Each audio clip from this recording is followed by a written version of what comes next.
ವೃಷಭ ರಾಶಿ ವೀಕ್ಷಕರಿಗೆಲ್ಲ ಸ್ವಾಗತ. ಕೃತಿಕಾ ನಕ್ಷತ್ರ 2, 3, 4ನೇ ಪಾದ, ರೋಹಿಣಿ ನಕ್ಷತ್ರ 4 ಪಾದಗಳು, ಹಾಗೆಯೇ ಮೃಗಶಿರ ನಕ್ಷತ್ರ 1, 2ನೇ ಪಾದ ಈ ವೃಷಭ ರಾಶಿಯಲ್ಲಿ ಬರ್ತಕ್ಕಂತಹ ನಕ್ಷತ್ರಗಳು.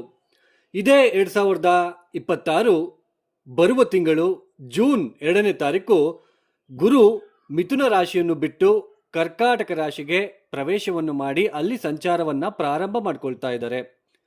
ಏನು ಈ ಗುರುವಿನ ಕರ್ಕಾಟಕ ರಾಶಿಯ ಸಂಚಾರದಿಂದ ವೃಷಭ ರಾಶಿಯವರಿಗೆ ಆಗ್ತಕ್ಕಂತಹ ಬದಲಾವಣೆಗಳಾದರೂ ಏನು ಅಂತಕ್ಕಂಥದ್ದನ್ನ ನಾವು ನೋಡ್ತಾ ಹೋಗೋಣ. ಮೊದಲಿಗೆ ಗುರು ಒಂದು ರಾಶಿಯಲ್ಲಿ 1 ವರ್ಷಗಳ ಕಾಲ ಇರಬೇಕು, ಅಂದರೆ 12 ತಿಂಗಳ ಕಾಲ ಇರಬೇಕು. 1 ವರ್ಷಗಳ ಕಾಲ ಸಂಚಾರವನ್ನು ಮಾಡಬೇಕು. ಒಂದು ರಾಶಿಯಲ್ಲಿ 30 ಡಿಗ್ರಿ ಇರುತ್ತೆ. ಒಂದು ರಾಶಿಯಲ್ಲಿ 30 ಡಿಗ್ರಿ ಇರುತ್ತೆ. 12 ರಾಶಿಗೆ ಅಂದರೆ 1, 2, 3, 4 ಈ ಜಾತಕ ಚಕ್ರದಲ್ಲಿ 12 ರಾಶಿ ಇರುತ್ತೆ, ನಿಮಗೆ ಗೊತ್ತೇ ಇರುತ್ತೆ. 12 × 30 ಡಿಗ್ರಿ 360 ಡಿಗ್ರಿ. 360 ಡಿಗ್ರಿ ಒಂದು ಸರ್ಕಲ್. ಅಂದರೆ ಒಂದು ರಾಶಿಯಲ್ಲಿ 30 ಡಿಗ್ರಿಯ ಏನು ಈ ಒಂದು ಸಂಚಾರ ಇದೆಯಲ್ವಾ, 30 ಡಿಗ್ರಿಯ ಪ್ರಯಾಣ ಏನಿದೆ, ಈ ಪ್ರಯಾಣವನ್ನು ಗುರು ಆ್ಯಕ್ಚುಲಿ 1 ವರ್ಷ ಟೈಮ್ ತಗೋಬೇಕು. ಅಂಥದ್ದು ಈ 2025ನೇ ಇಸವಿಯಿಂದನೂ ಕೂಡ ಅವರು ಅತಿಚಾರ ಮಾರ್ಗವಾಗಿ ಸಂಚಾರವನ್ನು ಮಾಡ್ತಾ ಇದ್ದಾರೆ. ಅತಿಚಾರ ಮಾರ್ಗ ಅಂದ್ರೆ ಏನು ನೋಡಿ, ಜೂನ್ 2ನೇ ತಾರೀಕು ಗುರು ಕರ್ಕಾಟಕ ರಾಶಿಗೆ ಪ್ರವೇಶವನ್ನು ಮಾಡ್ತಾ ಇದ್ದಾರೆ. ಜೂನ್ 2ನೇ ತಾರೀಕು ಕರ್ಕಾಟಕ ರಾಶಿಗೆ ಬಂದು ಆ್ಯಕ್ಚುಲಿ 1 ವರ್ಷ ಇರಬೇಕು. ಅಂಥದ್ದು ಅಕ್ಟೋಬರ್ 31ಕ್ಕೇನೆ ಕರ್ಕಾಟಕ ರಾಶಿಯ 30 ಡಿಗ್ರಿ ಪ್ರಯಾಣವನ್ನು ಮುಗಿಸಿ ಸಿಂಹ ರಾಶಿಗೆ ಪ್ರವೇಶವನ್ನು ಮಾಡ್ತಾರೆ. ಅಕ್ಟೋಬರ್ 31ಕ್ಕೆ ಅಕ್ಟೋಬರ್ 31ನೇ ತಾರೀಕಿನಿಂದ ಸಿಂಹ ರಾಶಿಯಲ್ಲಿ ನೇರ ಮಾರ್ಗದಲ್ಲಿ ಸಂಚಾರ ಮಾಡ್ತಾ ಮಾಡ್ತಾ ಮಾಡ್ತಾ ಈ ಡಿಸೆಂಬರ್ 13ಕ್ಕೆ ವಕ್ರಿಯಾಗಿ ಸಂಚಾರವನ್ನು ಪ್ರಾರಂಭ ಮಾಡ್ಕೊಳ್ತಾರೆ. ಸ್ವಲ್ಪ ದೂರ ಪ್ರಯಾಣವನ್ನು ಮಾಡಿ ಈ ಸಿಂಹರಾಶಿಯಲ್ಲಿ ಸ್ವಲ್ಪ ದೂರವನ್ನು ಪ್ರಯಾಣವನ್ನು ಮಾಡಿ ಈ ಡಿಸೆಂಬರ್ 13ನೇ ತಾರೀಕು ಮತ್ತೆ ವಕ್ರಿ ಆಗ್ತಾರೆ. ಅಂದರೆ ಹಿಮ್ಮುಖ ಚಲನೆ ಮಾಡ್ತಾ ಹೋಗ್ತಾರೆ, ಹಿಂದಕ್ಕೆ ಸಂಚಾರವನ್ನು ಮಾಡ್ತಾ ಮಾಡ್ತಾ ಮಾಡ್ತಾ ಡಿಸೆಂಬರ್ 13ಕ್ಕೆ ವಕ್ರಿ ಆಗ್ತಾರೆ. ಹಿಮ್ಮುಖ ಚಲನೆ ಮಾಡ್ತಾ ಮಾಡ್ತಾ ಹಿಂದಕ್ಕೆ ಹೋಗ್ತಾ ಹೋಗ್ತಾ ಹೋಗ್ತಾ ಜನವರಿ 26ನೇ ತಾರೀಕು ಮತ್ತೆ ಕರ್ಕಾಟಕ ರಾಶಿಗೆ ಪ್ರವೇಶವನ್ನು ಮಾಡ್ತಾರೆ. ಮತ್ತೆ ಜನವರಿ 26ನೇ ತಾರೀಕು ಹಿಮ್ಮುಖ ಚಲನೆಯಲ್ಲೇ ಹಿಂದಕ್ಕೆ ಹೋಗ್ತಾ ಹೋಗ್ತಾ ಹೋಗ್ತಾ ಏಪ್ರಿಲ್ 13 ತನಕನೂ ಕೂಡ ಹಿಮ್ಮುಖ ಚಲನೆಯಲ್ಲೇ ಸಂಚಾರವನ್ನು ಮಾಡಿ ಏಪ್ರಿಲ್ 13ನೇ ತಾರೀಕು ವಕ್ರತ್ಯಾಗವನ್ನು ಮಾಡಿ ಮತ್ತೆ ಅವರು ಮುಂದಕ್ಕೆ ಸಂಚಾರವನ್ನು ಮಾಡ್ತಾ ಮಾಡ್ತಾ ಬರ್ತಕ್ಕಂಥದ್ದು. ಅಂದರೆ ಕೇವಲ 5 ತಿಂಗಳು ಇಲ್ಲಿರ್ತಾರೆ, ಜೂನ್ 2ನೇ ತಾರೀಕಿನಿಂದ ಅಕ್ಟೋಬರ್ 31 ತನಕ. ಆಮೇಲೆ ಸಿಂಹರಾಶಿಗೆ ಬಂದು ಅಲ್ಲಿ 43 ದಿನ ಇದ್ದು ಆಮೇಲೆ ವಕ್ರಿ ಆಗ್ತಾರೆ. ಅಕ್ಟೋಬರ್ 31ರಿಂದ ಡಿಸೆಂಬರ್ 13 ಅಂದರೆ 43 ದಿನಗಳ ಕಾಲ ಸಂಚಾರವನ್ನು ಮಾಡಿ ಅದಾದ ನಂತರ ಮತ್ತೆ ಹಿಮ್ಮುಖ ಚಲನೆ ಮಾಡ್ತಾರೆ, ವಕ್ರಗತಿಯನ್ನು ಪ್ರಾರಂಭ ಮಾಡ್ಕೊಳ್ತಾರೆ. ವಕ್ರಗತಿ ಅಂದರೆ ಯಾವ ಗ್ರಹ ಯಾವ ಮನೆಯಲ್ಲಿ ವಕ್ರೆ ಆಗಿರುತ್ತೋ ಆ ಮನೆಗೆ ಸಂಬಂಧಪಟ್ಟತಕ್ಕಂಥ ವಿಚಾರದಲ್ಲಿ ಸಾಕಷ್ಟು ಭಿನ್ನಾಭಿಪ್ರಾಯ ಅಥವಾ ಸ್ಟ್ರೆಸ್ನ ಆ ವ್ಯಕ್ತಿ ಪಡಬೇಕು. ಅಂದರೆ ಪೂರ್ವಜನ್ಮದ ಕರ್ಮ ಅನ್ನೋದಿರುತ್ತೆ ಅಂತಕ್ಕಂಥದ್ದು ನಮ್ಮ ವೈಯಕ್ತಿಕ ಜನ್ಮ ಜಾತಕದಲ್ಲಿ ಯಾವುದೇ ಗ್ರಹ ವಕ್ರೆ ಆದ್ರೂ. ಆಮೇಲೆ ಈ ವೃಷಭ ರಾಶಿಯವರಿಗೆ ಗುರುಬಲ ಇತ್ತು. ಆ್ಯಕ್ಚುಲಿ 2025ನೇ ಇಸ್ವಿಯಲ್ಲಿ ಶನಿ ಬಲ ಇತ್ತು. ಆದರೂ ಕೆಲವರಿಗೆ ನನಗೆ ಒಳ್ಳೇದಾಗಿಲ್ಲ ಅಂತಲೇ ಹೇಳ್ತಾರೆ. ಯಾಕೆಂದರೆ ಚತುರ್ಥ ಸ್ಥಾನದಲ್ಲಿ ಕೇತು ಇದ್ದಾರೆ. ಕೇತು ಸುಖ, 4ನೇ ಮನೆ ಅಂದ್ರೇನು, ಸುಖ, ನೆಮ್ಮದಿ, ಕಂಫರ್ಟು, ಹ್ಯಾಪಿನೆಸ್ಸು, ತಾಯಿ ಜೊತೆ ಯಾವ ಥರ ಬಾಂಧವ್ಯ, ಮನೆಯಲ್ಲಿ ನಾವು ಯಾವ ಥರ ಇರ್ತಿದ್ದೀವಿ, ಮನೆ ನಮ್ಮದು ಯಾವ ಥರ ಮನೆ ಇರುತ್ತೆ, ಮನೆಯಲ್ಲಿ ಸಂತೋಷವಾಗಿರ್ತೀವ, ಈ ಥರ ಅಂತಹ ಚತುರ್ಥ ಸ್ಥಾನದಲ್ಲಿ ಸುಖ ಸ್ಥಾನದಲ್ಲೇ ಕೇತು ಬಂದು ಕುತ್ಕೊಂಡಿದ್ದಾನೆ. ಬ್ರೇಕ್ ಮಾಡ್ತಾನೆ, ಸುಖ ಕೊಡೋದಿಲ್ಲ, ಡಿಸ್ಅಟ್ಯಾಚ್ಮೆಂಟ್. ಕೇತುಗೆ ಏನಿದ್ರು ಮೋಕ್ಷ ಬೇಕು, ಸುಖ ಸಂತೋಷ ಅದೆಲ್ಲ ಬೇಕಾಗಿಲ್ಲ. ಸೊ ಮೋಕ್ಷ ಮಾತ್ರ ಬೇಕು. ಇಲ್ಲಿ ಎಷ್ಟೇ ಗುರುಬಲ ಇದ್ರು ಶನಿ ಬಲ ಇದ್ರೂ ಈ ಕೇತು ತುಂಬ ನಿಮಗೆ ಪರಿಣಾಮವನ್ನು ತೋರಿಸ್ತಾ ಬರ್ತಾ ಇದ್ದಾರೆ. ಮನಃಶಾಂತಿ ಇಲ್ಲ, ಮನೆ ಕಟ್ಟಬೇಕಾ, ಸೈಟ್ ತೊಗೊಂಡಿದ್ದೀವಿ, ಮನೆ ಕಟ್ಟಬೇಕಂತ ಹೋಗ್ತಾ ಇದ್ವಿ, ಆಗ್ತಾನೆ ಇಲ್ಲ, ಯಾಕೋ ಗೊತ್ತಾಗ್ತಾ ಇಲ್ಲ, ಮನೆ ಚೇಂಜ್ ಮಾಡಬೇಕು, ಒಳ್ಳೆ ಮನೆ ಸಿಗ್ತಾ ಇಲ್ಲ, ಈ ಥರ ನೆಮ್ಮದಿ ಇಲ್ಲ, ನೆಮ್ಮದಿಗೋಸ್ಕರ ಹುಡುಕಾಡ್ತಾ ಇದ್ದೀರಾ ಈ ವೃಷಭ ರಾಶಿಯ ವ್ಯಕ್ತಿಗಳು ಎಷ್ಟೇ ಗುರುಬಲ ಇದ್ದರು. ಆಮೇಲೆ ಇನ್ನೊಂದು ವಿಷಯ ಹೇಳಬೇಕು, ಈ ಗುರುಬಲ ಅಂತಕ್ಕಂಥದ್ದು ಕೇವಲ ನೋಡಿ 2025ನೇ ಇಸ್ವಿಯಲ್ಲೂ ಕೂಡ ಬರೀ ಗುರುಬಲ ಒಂದು 5 ತಿಂಗಳಿತ್ತು ಅಷ್ಟೇ, ಬರೀ 5 ತಿಂಗಳು ಮಾತ್ರ ಇತ್ತು. ಅದಾದ್ಮೇಲೆ ಮತ್ತೆ ಮುಂದಕ್ಕೆ ಬಂದರು, ವಕ್ರೆ ಆದ್ರೆ ಮತ್ತೆ. ಅಂದರೆ ಈ ಗುರುಬಲ ಶನಿಬಲ ಅನ್ನೋದು ಕೇವಲ ಇದು ಒಂದು ಗೋಚಾರದಲ್ಲಿ ಬರ್ತಕ್ಕಂತಹ ಕೇವಲ ಒಂದು ಭಾಗ ಅಷ್ಟೇ. ಈ ಗುರುಬಲದಿಂದ ಶನಿಬಲದಿಂದಲೇ ಜೀವನದಲ್ಲಿ ಎಲ್ಲವೂ ನಡೆಯುವುದಿಲ್ಲ. ನಮ್ಮ ವೈಯಕ್ತಿಕ ಜನ್ಮ ಜಾತಕ ಅಂತ ಇದೇ ಥರ ಇರುತ್ತೆ ಜಾತಕ ಕುಂಡಲಿ. ಇದರಲ್ಲಿ ಗ್ರಹಗಳ ಸ್ಥಿತಿಗತಿಗಳು ಒಂದೊಂದು ರಾಶಿಯಲ್ಲಿ 30 ಡಿಗ್ರಿ ಇರುತ್ತೆ. ನಾವು ಹುಟ್ಟಿದಾಗ ಗ್ರಹಗಳು ಎಲ್ಲೆಲ್ಲಿದ್ದಾರೆ, ಎಷ್ಟೆಷ್ಟು ಡಿಗ್ರಿಯಲ್ಲಿದ್ದಾರೆ, 10 ಡಿಗ್ರಿಯಲ್ಲಿದ್ದಾರಾ, 20 ಡಿಗ್ರಿಯಲ್ಲಿದ್ದಾರಾ, 29 ಡಿಗ್ರಿಯಲ್ಲಿದ್ದಾರಾ, ಅವ್ರು ಯಾವ ನಕ್ಷತ್ರದಲ್ಲಿದ್ದಾರೆ, ಬಲಹೀನ ಸ್ಥಿತಿಯಲ್ಲಿದ್ದಾರಾ, ಬಲಿಷ್ಠರಾಗಿದ್ದಾರಾ, ಅದರಲ್ಲಿ ಗೊತ್ತಾಗುತ್ತೆ. ಒಂದು ವೇಳೆ ನಮ್ಮ ವೈಯಕ್ತಿಕ ಜನ್ಮಜಾತಕ ರೀತ್ಯ ಗ್ರಹಗಳ ಸ್ಥಿತಿಗತಿಗಳು ಚೆನ್ನಾಗಿಲ್ಲ ಅಂದಾಗ ನಾವು ಕಷ್ಟಪಡ್ತಾ ಇರ್ತೀವಿ, ನೋವು ಪಡ್ತಾ ಇರ್ತೀವಿ. ಅಂತಹ ಸಮಯದಲ್ಲಿ ಗುರುಬಲ ಬಂದಾಗ ಸ್ವಲ್ಪ ನಿಟ್ಟುಸಿರು ಬಿಡುತ್ತೆ ಅಂತ ಅರ್ಥ. ಸ್ವಲ್ಪ ಸಹಾಯ, ಯಾರಾದರೂ ಬಂದು ಸಹಾಯ ಮಾಡ್ತಕ್ಕಂಥದ್ದು ಇರುತ್ತೆ. ಅದೇ ನಮ್ಮ ವೈಯಕ್ತಿಕ ಜನ್ಮಜಾತಕದಲ್ಲಿ ಗ್ರಹಗಳ ಸ್ಥಿತಿಗತಿಗಳು ಚೆನ್ನಾಗಿದ್ದಾಗ ನಮಗೆ ಜೀವನದಲ್ಲಿ ಚೆನ್ನಾಗೇ ಇರುತ್ತೆ, ಯಾವುದೇ ತರಹದ ತೊಂದರೆ ತಾಪತ್ರಗಳು ಇರೋದಿಲ್ಲ. ಸೊ ಅಂತಹ ಸಮಯದಲ್ಲಿ ಗುರುಬಲ ಬಂದರೆ ಮತ್ತಷ್ಟು ಶಿವ ಫಲಿತಾಂಶ ಆ ವ್ಯಕ್ತಿ ಪಡ್ಕೊಳ್ತಾನೆ ಅಂತಕ್ಕಂಥದ್ದು. ಅದೇನೇ ಇರಲಿ, ಜೂನ್ 2ನೇ ತಾರೀಕು ಗುರು ಕರ್ಕಾಟಕ ರಾಶಿಗೆ ಪ್ರವೇಶವನ್ನು ಮಾಡ್ತಾ ಇದ್ದಾರೆ, ನಿಮ್ಮ ಜನ್ಮರಾಶಿಯಿಂದ ತೃತೀಯ ಸ್ಥಾನಕ್ಕೆ. ನೋಡಿ, ವೃಷಭ ರಾಶಿ, ವೃಷಭ ಲಗ್ನಕ್ಕೆ ಗುರು 1, 2, 3, 4, 5, 6, 7, 8 8ನೇ ಮನೆ ಅಧಿಪತಿ ಹಾಗೂ ಲಾಭಾಧಿಪತಿ. ಅಂದ್ರೆ ವೃಷಭ ರಾಶಿಯಲ್ಲಿ ಹುಟ್ಟಿರ್ತಕ್ಕಂಥವ್ರಿಗೆ ಅಷ್ಟಮಾಧಿಪತಿ ಲಾಭಾಧಿಪತಿಯಾಗಿ ಗುರು ವೃಷಭ ರಾಶಿ ವೃಷಭ ಲಗ್ನಕ್ಕೆ ಪಾಪಿ ಆಗ್ತಾರೆ. ಗುರು ಮಹಾದಶ ಸಾಕಷ್ಟು ಏರಿಳಿತಗಳನ್ನು ತಂದುಕೊಡುತ್ತೆ ಈ ವೃಷಭ ರಾಶಿ ವೃಷಭ ಲಗ್ನದವರಿಗೆ. ರಾಶಿ ಮುಖ್ಯ ಅಲ್ಲ, ಲಗ್ನ ತುಂಬಾ ಮುಖ್ಯ. ಅದೇನೇ ಇರಲಿ, ಗುರು ಯಾವಾಗ ತೃತೀಯ ಸ್ಥಾನಕ್ಕೆ ಅಷ್ಟಮ ಸ್ಥಾನದಿಂದ 1, 2, 3, 4, 5, 6, 7, 8 ಅಷ್ಟಮ ಸ್ಥಾನದಿಂದ ಅಷ್ಟಮ ಸ್ಥಾನ. ಈ ತೃತೀಯ ಸ್ಥಾನ ಅಂದ್ರೆ ಏನು? ಮೊದಲಿಗೆ ತೃತೀಯ ಸ್ಥಾನದ ಬಗ್ಗೆ ತಿಳ್ಕೊಳ್ಳೋಣ. ತೃತೀಯ ಸ್ಥಾನ ಅಂದ್ರೆ ಏನು? Self effort. ಯಾವ ವ್ಯಕ್ತಿಯ ಸಹಾಯ ಇಲ್ಲದೇ ನಾವು ಸೆಲ್ಫ್ ಎಫರ್ಟ್ ಹಾಕ್ಬಿಟ್ಟು ನಮ್ಮಷ್ಟಕ್ಕೆ ನಾವೇ ಕಷ್ಟ ಪಡಬೇಕಾಗಿರೋ ಪರಿಸ್ಥಿತಿ, ನಾವೇ ಕಲ್ತ್ಕೋಬೇಕು, ನಾವೇ ತಿಳ್ಕೋಬೇಕು. ತೃತೀಯ ಸ್ಥಾನ ಅಂದರೆ ರೈಟಿಂಗು, ಮೀಡಿಯಾ, ಮತ್ತಾಮೇಲೆ ಈ ಹಾಡನ್ನು ಆಡ್ತಕ್ಕಂಥವ್ರಾಗಿರ್ಬೋದು, ಮ್ಯೂಸಿಕ್ಕು, ಮತ್ತಾಮೇಲೆ ಎಕ್ಸ್ಟ್ರಾ ರೈಟಿಂಗ್ ಸ್ಕಿಲ್ಸ್ನ ಇಂಪ್ರೂವ್ಮೆಂಟ್ ಮಾಡ್ಕೊಳೋದಕ್ಕೆ, ಹಾಗೆಯೇ ಸೋದರರ ಭಾವ ಅಂತ ನಾವು ಕರಿತೀವಿ. ಹಾಗೆಯೇ ನಮ್ಮ ವಾಕಿಂಗ್ ಸ್ಟೈಲ್ ಯಾವ ಥರ ಇದೆ ಅಂತಲೂ ನಾವು ನೋಡ್ತೀವಿ. ಮತ್ತಾಮೇಲೆ ಶಾರ್ಟ್ ಜರ್ನೀಸ್, ಚಿಕ್ಕ ಚಿಕ್ಕ ಪ್ರವಾಸಗಳನ್ನು ಕೂಡ ತೃತೀಯ ಸ್ಥಾನ ರೆಪ್ರೆಸೆಂಟ್ ಮಾಡುತ್ತೆ. ಈ ಅಂತಹ ಸೆಲ್ಫ್ ಎಫರ್ಟ್, ನಾವು ಯಾವುದೇ ಒಬ್ಬ ವ್ಯಕ್ತಿ ನಾನು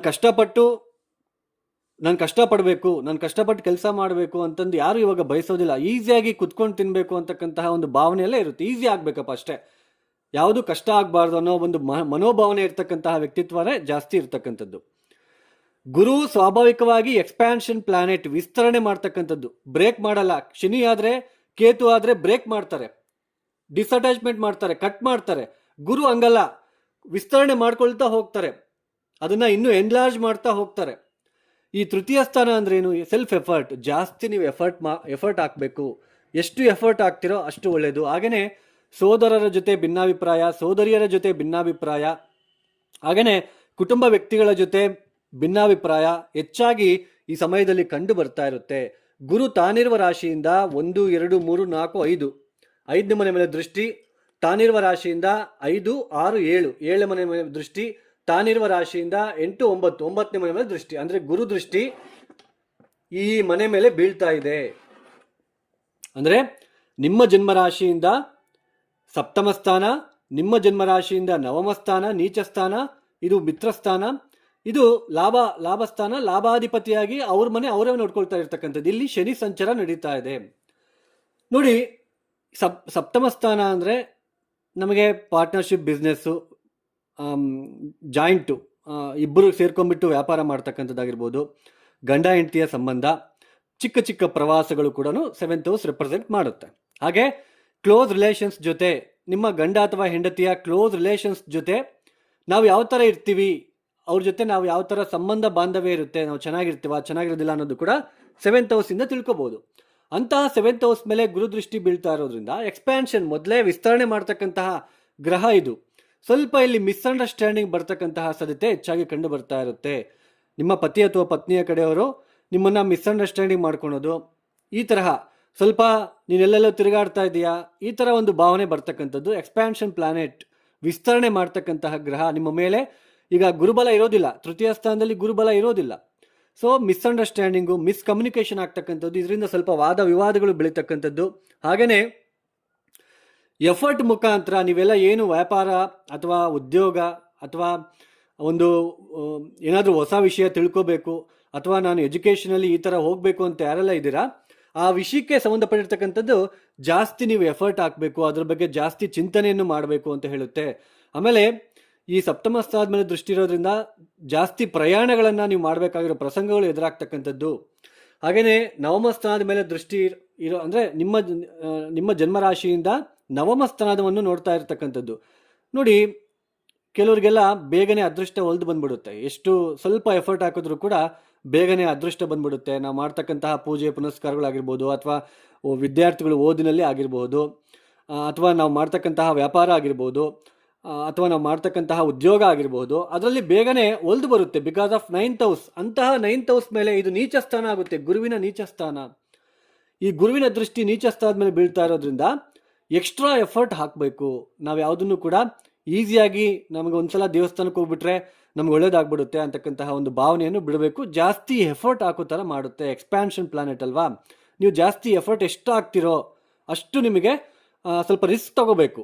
ಅಷ್ಟಮ ಸ್ಥಾನದಿಂದ ಅಷ್ಟಮ ಸ್ಥಾನ, ಸ್ವಲ್ಪ ಆರೋಗ್ಯದ ವಿಚಾರದಲ್ಲೂ ಕೂಡ ಡಿಸ್ಟರ್ಬೆನ್ಸಸ್. ಯಾಕೆಂದರೆ ತುಂಬ ಓಡಾಡ್ತೀರಾ, ತುಂಬ ಕಷ್ಟಪಡ್ತೀರಾ, ತುಂಬ ಕೆಲಸ ಮಾಡಬೇಕಾಗಿರೋ ಪರಿಸ್ಥಿತಿ, ತುಂಬ ಜಾಸ್ತಿ ಸ್ಟ್ರೆಸ್ ತಗೊತೀರಾ. ಸೊ ಅವಾಗ ಸ್ವಲ್ಪ ಆರೋಗ್ಯದಲ್ಲಿ ವ್ಯತ್ಯಾಸ ಆಗ್ತಕ್ಕಂತಹ ಸಾಧ್ಯತೆಯೂ ಕೂಡ ಕಂಡು ಬರ್ತಾ ಇರುತ್ತೆ.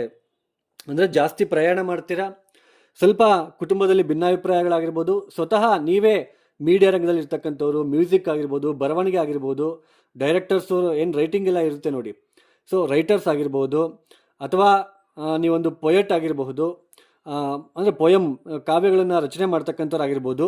ಗುರು ಮೊದಲೇ ಸ್ವಾಭಾವಿಕವಾಗಿ ನಮಗೆ ಶುಭ ಗ್ರಹ ಉಚ್ಚ ಸ್ಥಾನದಲ್ಲಿರೋದ್ರಿಂದ ಆ ಥರ ನಮಗೆ ಒಳ್ಳೆಯ ಒಂದು ಇಚ್ಛಾಶಕ್ತಿ, ನಮಗೆ ಒಂದು ದೈವ ಸಂಕಲ್ಪವನ್ನು ಕೂಡ ಕೊಡ್ತಾ ಹೋಗ್ತಾರೆ. ಎಷ್ಟೇ ನಮಗೆ ವೃಷಭ ರಾಶಿ ವೃಷಭ ಲಗ್ನಕ್ಕೆ ಅಷ್ಟಮಾಧಿಪತಿ ಲಾಭಾಧಿಪತಿಯಾಗಿ ಪಾಪಿ ಆಗಿದ್ರು ಕೂಡ ತೃತೀಯ ಸ್ಥಾನದಲ್ಲಿ ಉಚ್ಚ ಸ್ಥಾನ ಆಗಿರೋದ್ರಿಂದ ಸ್ವಲ್ಪನಾದರೂ ನಮಗೆ ಕನ್ಸೆಷನ್ ಕೊಟ್ಬಿಟ್ಟು ನಮಗೆ ಸ್ವಲ್ಪನಾದ್ರೂ ಹೆಲ್ಪ್ ಮಾಡ್ತಾರೆ ಅಂತಲೇ ಹೇಳ್ಬೋದು. ನಾವೇನು ಎಫರ್ಟ್ ಹಾಕ್ತೀವಿ, ನಾವೇನು ವ್ಯಾಪಾರಕ್ಕೋಸ್ಕರ, ಅಭಿವೃದ್ಧಿಗೋಸ್ಕರ, ಮತ್ತು ಆಮೇಲೆ ಏನು ನೀವು ಎಫರ್ಟ್ ಹಾಕ್ಬಿಟ್ಟು ನಿಮಗೆ ಲಾಭ ಬರಬೇಕು ಅಂತ ನೀವು ಪ್ರಯತ್ನ ಪಡ್ತಾ ಇದ್ದೀರಲ್ವಾ, ಸೊ ಗುರುವಿನ ದೃಷ್ಟಿ ಲಾಭ ಸ್ಥಾನದಲ್ಲಿ ಇರ್ತಕ್ಕಂಥ ಶನಿಯ ಮೇಲೆ ಬೀಳ್ತಾ ಇರೋದ್ರಿಂದ ಸ್ವಲ್ಪ ಲಾಭನೂ ಕೂಡ ಬರುತ್ತೆ. ಅಂದರೆ ಜಾಸ್ತಿ ಸ್ವಲ್ಪ ರಿಸ್ಕು, ಜಾಸ್ತಿ ಸ್ವಲ್ಪ ಎಫರ್ಟ್ ಹಾಕೋ ಥರ ಮಾಡುತ್ತೆ. ಜಾಸ್ತಿ ರಿಸ್ಕ್ ತೊಗೊತೀರಾ, ಜರ್ನೀಸ್ ಮಾಡ್ತೀರಾ, ಮತ್ತು ಆಮೇಲೆ ಜಾಸ್ತಿ ಇನ್ವಾಲ್ವ್ಮೆಂಟ್ ತೊಗೋಬೇಕಾಗಿರೋ ಪರಿಸ್ಥಿತಿ, ಒಂದಕ್ಕೆ ಒಂದು ಕೆಲಸವನ್ನು ಎರಡೆರಡು ಬಾರಿ ನೀವು ಮಾಡಬೇಕಾಗಿರೋ ಪರಿಸ್ಥಿತಿ ನಿಮಗೆ ಈ ಸಮಯದಲ್ಲಿ ನಿರ್ಮಾಣ ಆಗ್ತಕ್ಕಂತಹ ಸಾಧ್ಯತೆ ಇರುತ್ತೆ. ಒಂದ್ಸಲ ದೇವ್ರ ಕೈ ಮುಗಿದ್ಬಿಟ್ರೆ ನಮ್ಗೆ ಒಳ್ಳೇದಾಗಲ್ಲ. ಸ್ವಲ್ಪ ಜಾಸ್ತಿ ಎಫರ್ಟ್ ಹಾಕಬೇಕು, ಜಾಸ್ತಿ ಹೋಗ್ತಾ ಇರಬೇಕು ದೇವಸ್ಥಾನಕ್ಕೆ. ಈ ಥರ ಸ್ವಲ್ಪ ನಿಮಗೆ ಎಕ್ಸಾಂಪಲ್ ಕೊಟ್ಕೊಂತ ಹೇಳ್ತಾ ಇರ್ತಕ್ಕಂಥದ್ದು ನಿಮ್ಗೆ ಅರ್ಥ ಆಗಲಿ ಅಂತ. ಗುರುಬಲ ಇರೋದಿಲ್ಲ, ಬಟ್ ಎಫರ್ಟ್ ಜಾಸ್ತಿ ಹಾಕೋ ಥರ ಮಾಡುತ್ತೆ. ತೃತೀಯ ಸ್ಥಾನ ಅಲ್ವಾ, ಸೊ ಸೋದರ ಸೋದರಿಯರ ಜೊತೆ, ತಂದೆಯ ಜೊತೆ ಸ್ವಲ್ಪ ಭಿನ್ನಾಭಿಪ್ರಾಯ, ಮನಸ್ತಾಪಗಳು ಬರೋದಕ್ಕೂ ಚಾನ್ಸಸ್ ಇರುತ್ತೆ. ಹಾಗೆಯೇ ನಿಮ್ಮ ಸಮೀಪದ ಕುಟುಂಬ, ಗಂಡ ಅಥವಾ ಹೆಂಡತಿಯ ಕಡೆಯವರು ಕೂಡ ನಿಮ್ಮನ್ನು ಅರ್ಥ ಮಾಡ್ಕೊಳೋದಕ್ಕೆ ಸ್ವಲ್ಪ ಕಷ್ಟ ಆಗುತ್ತೆ. ಈ ಸಮಯದಲ್ಲಿ ಸ್ವಲ್ಪ ಡಿಸ್ಟರ್ಬೆನ್ಸಸ್ ಥರ ಅನಿಸಿದ್ರು ಕೂಡ ಮೇಜರ್ ಆಗಿ ತೊಂದರೆ ಇರೋದಿಲ್ಲ. ಹಾಗೆ ಪತಿ ಪತ್ನಿಯರಲ್ಲಿ ಏನಾದರೂ ಭಿನ್ನಾಭಿಪ್ರಾಯ ಇದ್ರೂ ಕೂಡ ಸ್ವಲ್ಪ ಸಮತೂಗಿಸ್ಕೊಂಡು ಹೋಗ್ತಕ್ಕಂಥ ಸಾಧ್ಯತೆನೂ ಇರುತ್ತೆ. ಈ ಸಮಯದಲ್ಲಿ ಜಾಸ್ತಿ ನೀವು ಎಫರ್ಟು, ತಿರುಗಾಡೋದು, ಆ ಕೆಲಸ ಈ ಕೆಲಸ, ಆ ಜರ್ನಿ, ಆ ಚಿಕ್ಕ ಚಿಕ್ಕ ಪ್ರಯಾಣಗಳನ್ನು ಮಾಡಬೇಕಾಗಿರೋ ಪ್ರಸಂಗಗಳು ಎದುರಾಗ್ತಾ ಇರುತ್ತೆ ಈ ಸಮಯದಲ್ಲಿ. ಸಪೋಸ್ ಉದ್ಯೋಗಕ್ಕೋಸ್ಕರ ನೀವು ಪ್ರಯತ್ನ ಪಡ್ತಾ ಇರ್ತೀರಾ, ಒಂದೇ ಸಲ ಹೋದರೆ ನಿಮಗೆ ಇಂಟರ್ವ್ಯೂಲ್ಲಿ ಪಾಸ್ ಆಗಲ್ಲ. 2-3 ಸಲ ನೀವು ಅಟೆಂಡ್ ಮಾಡಿ ಆಮೇಲೆ ನಿಮಗೆ ಎಫರ್ಟ್ ಹಾಕೋ ಥರ ಮಾಡುತ್ತೆ. ಒಂದೇ ಸಲ ಬಿಸ್ನೆಸ್ಸಲ್ಲಿ ಕ್ಲಿಕ್ ಮಾಡಲ್ಲ, ಸ್ವಲ್ಪ ಜಾಸ್ತಿ ತಿರುಗಾಡಬೇಕು, ಮಾರ್ಕೆಟಿಂಗ್ ಮಾಡಬೇಕಾಗುತ್ತೆ, ಜಾಸ್ತಿ ಎಫರ್ಟ್ ಹಾಕಬೇಕಾಗುತ್ತೆ. ಎಕ್ಸ್ಪ್ಯಾನ್ಷನ್ ಒಂದೇ ಸಲ ಕೊಡಲ್ಲ. ನೀನು ಎಷ್ಟು ಎಫರ್ಟ್ ಹಾಕ್ತೀಯೋ ಅಷ್ಟು ಲಾಭ ನಾನು ಕೊಡ್ತೀನಿ ಅಂತಕ್ಕಂಥದ್ದು ಗುರುವಿನ ಒಂದು ಸಂಕೇತ. ಅಷ್ಟಮ ಸ್ಥಾನದಲ್ಲಿ ಗುರುವಿನ ಸಂಚಾರ ನಡೀತಾ ಇರೋದ್ರಿಂದ ಸ್ವಲ್ಪ ಆರೋಗ್ಯದಲ್ಲೂ ಕೂಡ ನೀವು ಜಾಗ್ರತೆಯಿಂದ ಇರುವುದು ಉತ್ತಮ. ಈ ಗುರುವಿನ ದೃಷ್ಟಿ ಶನಿಯ ಮೇಲೆ ಮತ್ತು ಸಪ್ತಮ ಸ್ಥಾನದ ಮೇಲೆ ಇರೋದ್ರಿಂದ ತಪ್ಪದೆ ನೀವು ಮಾಡಬೇಕಾಗಿರೋ ಕೆಲಸ ವೀರಭದ್ರ ದರ್ಶನವನ್ನು ಮಾಡ್ಕೊಳ್ಳಿ. ವೀರಭದ್ರನಿಗೆ ಈಡ್ಗೆ ಹೊಡೆಯೋದು, ಹಾಗೆಯೇ ದಕ್ಷಿಣಾಮೂರ್ತಿಗೆ ವಿಶೇಷವಾಗಿ ಒಂದು ಸೇವೆಯನ್ನು ಮಾಡಲಿಕ್ಕೆ ಪ್ರಯತ್ನ ಮಾಡಿ. ಹಾಗೆ ನಿಮಗೆ ಸಾಧ್ಯ ಆದರೆ ಸ್ವಲ್ಪ ಗುರುವಾರದ ದಿನ ಒಂದು 9 ಗುರುವಾರ ಸಿಹಿ ಲಡ್ಡು ಬೂಂದಿಗಳನ್ನು ನೀವು ನಿಮ್ಗೆ ಇಷ್ಟವಾಗಿರ್ತಕ್ಕಂಥ ದೇವಸ್ಥಾನದಲ್ಲಿ ಹಂಚಲಿಕ್ಕೆ ಪ್ರಯತ್ನ ಮಾಡಿ. ಯಾರೆಲ್ಲ ಈ ವಿಡಿಯೋನ ನೋಡ್ತಾ ಇದ್ದೀರಾ, ನಿಮ್ಗೆ ಇಷ್ಟ ಆಗಿದ್ರೆ ಮಾತ್ರ ಲೈಕ್ ಮಾಡಿ, ಶೇರ್ ಮಾಡಿ, ಸಬ್ಸ್ಕ್ರೈಬ್ ಮಾಡ್ಕೊಳ್ಳಿ. ಹಾಗೆ ಯಾರಿಗಾದ್ರೂ ಆಸ್ಟ್ರಾಲಜಿ ಕನ್ಸಲ್ಟೇಷನ್ ಬೇಕು ಅಂದರೆ ಡಿಸ್ಪ್ಲೇ ಆಗ್ತಿರೋ ನಂಬರ್ಗೆ ನೇರವಾಗಿ ಕರೆಯನ್ನು ಮಾಡಿ. ಪ್ರಾಬ್ಲಮ್ಸ್ ಹೇಳ್ಕೋಬಾರ್ದು, date of birth timings compulsory ಬೇಕು. ಇನ್ನೂ ತುಂಬ ಎಕ್ಸ್ಪ್ಲೇನ್ ಮಾಡ್ಬೋದು ಅರ್ಥ ಆಗೋ ಥರ. ಸೊ ಸಾಕಷ್ಟು ಲೆಂತ್ ಆಗಿಬಿಡುತ್ತೆ ವಿಡಿಯೋ, ಸೊ ಅದಕ್ಕೋಸ್ಕರ ಸ್ಟಾಪ್ ಮಾಡ್ತಾ ಇದ್ದೇನೆ. ಒಟ್ಟು ಗುರು ಸ್ವಲ್ಪ ನಿಮಗೆ ಜಾಸ್ತಿ ಸ್ಟ್ರೆಸ್ ಹಾಕೋ ಥರ ಮಾಡುತ್ತೆ, ಜಾಸ್ತಿ ಒತ್ತಡವನ್ನು ತಂದುಕೊಡುತ್ತೆ ಈ ಸಮಯದಲ್ಲಿ. ಸೊ ಅದೇನೇ ಇರಲಿ, ಯಾರಿಗಾದರೂ ಕನ್ಸಲ್ಟೇಷನ್ ಬೇಕು ಅಂದರೆ ಡಿಸ್ಪ್ಲೇ ಆಗ್ತಿರೋ ನಮಗೆ ನೇರವಾಗಿ ಕರೆಯನ್ನು ಮಾಡಿ. ಸರ್ವೇ ಜನ ಸುಖಿನೋ ಭವಂತು. ಧನ್ಯವಾದಗಳು. ಜೈ ಶ್ರೀರಾಮ್.